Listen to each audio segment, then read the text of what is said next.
Okay, in this video we're going to talk about TFUEL and the price, so stay tuned.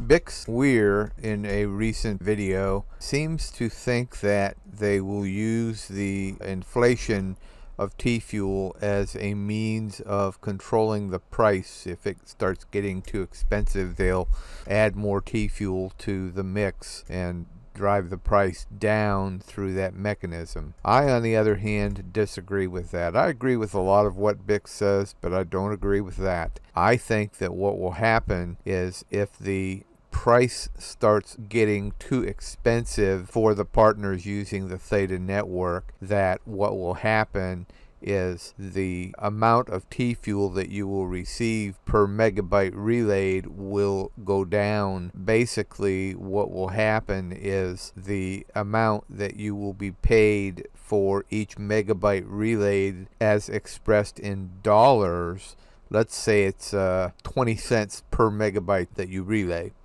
What will happen is the amount of dollars that you will have earned will be exchanged for TFUEL. So as the price of TFUEL rises, you will get less TFUEL for the megabytes relayed, and if the price of TFUEL falls, you will get more, if that makes sense. So in this example, the dollar value per megabyte of relayed data is 20 cents.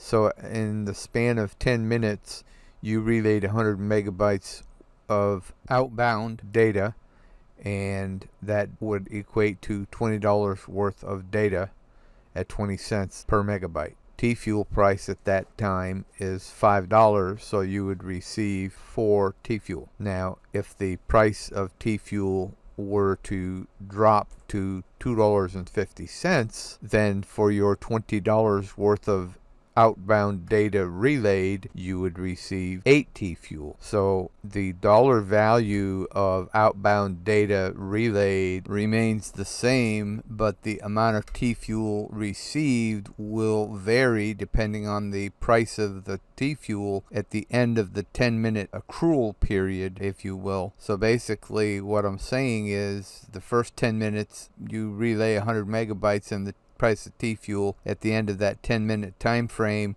is $5, then you would be paid 4 TFUEL. During the next 10-minute time frame, you relay another 100 megabytes, which is another $20, and TFUEL has dropped to $2.50. So for that next 10-minute time frame, when it pays out, it'll pay you 8 TFUEL. And so at the end of every 10-minute segment, the amount that you relayed is converted into TFUEL based on the current price of the TFUEL, and then it is credited to you in the form of TFUEL, if that makes sense. So anyway, I believe that is the mechanism that they will use to control the rising cost of TFUEL, so that the partners will essentially be paying 20 cents per megabyte relayed, but they will have to pay it with TFUEL, and so the amount of TFUEL that you receive every 10 minutes will rise and fall based on what the price is at the end of the 10 minutes. When they have to pay you, they convert the amount of dollars that the data was worth into TFUEL, and they pay you in TFUEL. And the reason that I believe they will use this mechanism to control the cost to the partners is because if they were to do as Bix suggests, and that is increasing the supply of TFUEL to reduce the value of the TFUEL, that's a bad thing, because that hurts everybody who holds TFUEL, because the value of their TFUEL would go down. And that's not a good thing.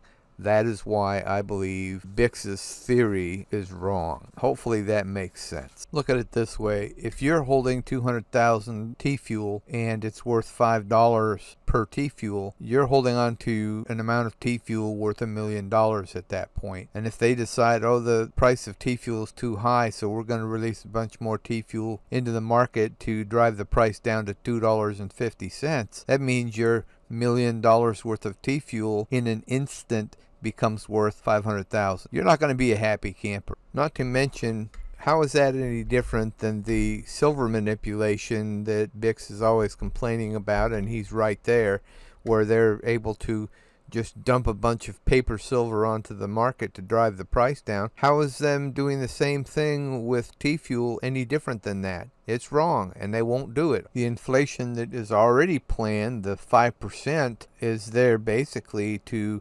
compensate for TFUEL that goes out of circulation because maybe somebody holds a bunch of it and they lose the keys to their wallet, and so that TFUEL is basically, it's on the blockchain, it exists, but it's not circulating and never will. Things of that nature. That's what that inflation is for. So to sum it all up, Bix, with all due respect, I think you got it wrong on this one. So if you got anything out of this video, go ahead and hit that thumbs up button on the way out, and I'll see you in the next video. If you enjoyed this video, please like it, share it, and most importantly, hit that subscribe button. Thanks for watching.